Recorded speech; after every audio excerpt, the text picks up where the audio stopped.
حدیث میں آتا ہے کہ جو بندہ کسی دوسرے مسلمان بھائی کے لیے دعا مانگتا ہے، اس کے پیٹھ پیچھے مانگتا ہے، تو اس کے دو فائدے اسے حاصل ہوتے ہیں۔ پہلا فائدہ تو یہ حاصل ہوتا ہے کہ اس کی دعا پر فرشتہ آمین کہتا ہے کہ اللہ اس کی دعا قبول فرما، اور دوسرا فرشتہ اس شخص کو خود دعا دیتا ہے۔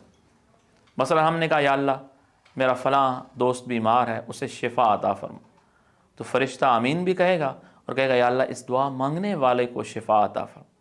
یا اللہ میرے فلاں بھائی کا قرض ادا فرما، تو فرشتہ اس پر آمین کہے گا یا اللہ اس دعا مانگنے والے کا قرض ادا فرما۔ تو جتنی دعائیں ہم چاہتے ہیں اپنے دوستوں کے لیے، بہن بھائیوں کے لیے اور اپنے جاننے والوں کے لیے ہم کریں تو فرشتہ ہمارے حق میں بھی وہ دعا کرے۔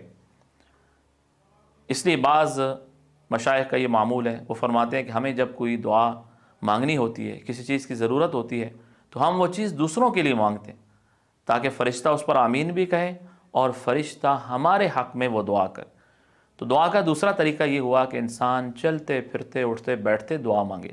اس دعا کی کوئی شرط نہیں، ہاتھ اٹھانا بھی شرط نہیں ہے، قبلہ رخ ہونا بھی شرط نہیں ہے، وضو بھی شرط نہیں ہے، آپ چلتے پھرتے جس بھی حال میں ہیں اللہ سے باتیں کریں۔